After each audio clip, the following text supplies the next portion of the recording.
What's going on, guys? Welcome back to another fresh commentary. Now recently Darwin project crossed over to Steam on January 13th, and it's been growing quite a bit both on Twitch and on Steam despite the fact that it's come out back in January 17th, 2018. And I gotta say, I've been having a blast playing this game. The gameplay is just so smooth and fast paced, and it's very simple. You don't have to worry about getting weapon rarity or weapons in general, but upgrading what you start off with just wood and Darwinism. Which, if you don't know, Darwinism are these orange fragments that are spread throughout the entire map in the game that if you collect them, they grant access to upgrades to your custom class's abilities. And I gotta say, they are very helpful in combat, especially the grapple class, because it provides you with extra shields. And who doesn't want extra shields in a battle royale game? So when you start off, all you have is your custom class's ability, a bow for your ranged weapon, and an axe for close combat, as well as your harvesting tool to collect small tree wood and orange Darwinism fragments that I mentioned before. So it's a pretty simple game, honestly. I would recommend this game if you're trying out a battle royale game for the first time, because it doesn't have weapon rarities like Fortnite and weapon attachments and armor upgrades that can be really confusing to a new player like in other battle royale games. It's just hop in against 9 other players, collect wood and orange shards to upgrade your axe and abilities, and survive as much as you can. The only complex thing I would say that would probably be confusing for a new player would probably be the way the zone works. Compared to other battle royale games where the minimap is just a circle and shows you what direction to head in and avoid the danger zones that move in. In this game, it's basically 7 hexagons that make up the map, and at some moments those hexagons can even be nuked randomly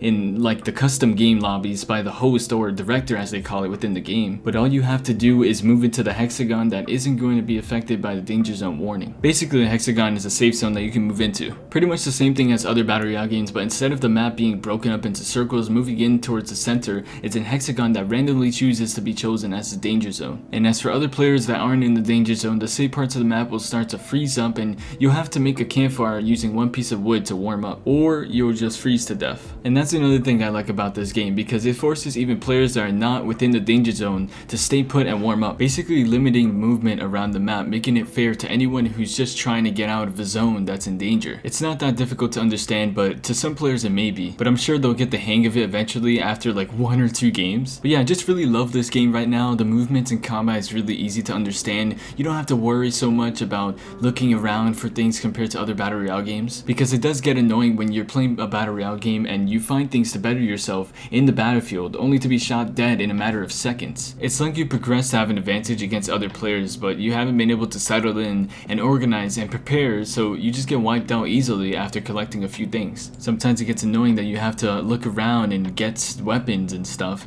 and I'd rather just have the weapon and battle it out against other people. But in this game, it's just upgrade weapons, abilities, and armor, and craft arrows for your bow. I really hope that they roll out more updates for this game, because the fact that it's getting far more attention now compared to before could mean more updates coming to the game, and I would love to see maybe a new class get added to the game and an easier way to play co-op, because it's so hard to get into the same lobbies as your friends, and at the moment there's no squad or duo mode, just solos. Yeah, they have custom games, but most of the time it's limited to less than the max amount of people that can be in a game, making the game a bit too fast paced and resulting in a faster ending of the game, which gets boring over time. So it would be cool to see a 2-player mode or squad mode be added to the game, despite the fact that only 10 people can be in one lobby, one game. Maybe there could be 5 duels in each game or lobby, with squads of only 3 people going against 2 other squads to keep the number of players at 10 still. I don't know, I just think that it would be awesome if we can get an easier way to play with friends on this game. Other than that, I really like this game, especially the fact that it's free and anybody can try it out and play it. But yeah, guys, that's pretty much it. I hope you guys enjoyed hearing what I had to say. If you did, please leave a like and let me know your thoughts in the comments below. If you're new, please consider subscribing, and yeah, you guys should really try out this game. And catch you guys in the next one. Peace out, stay blue.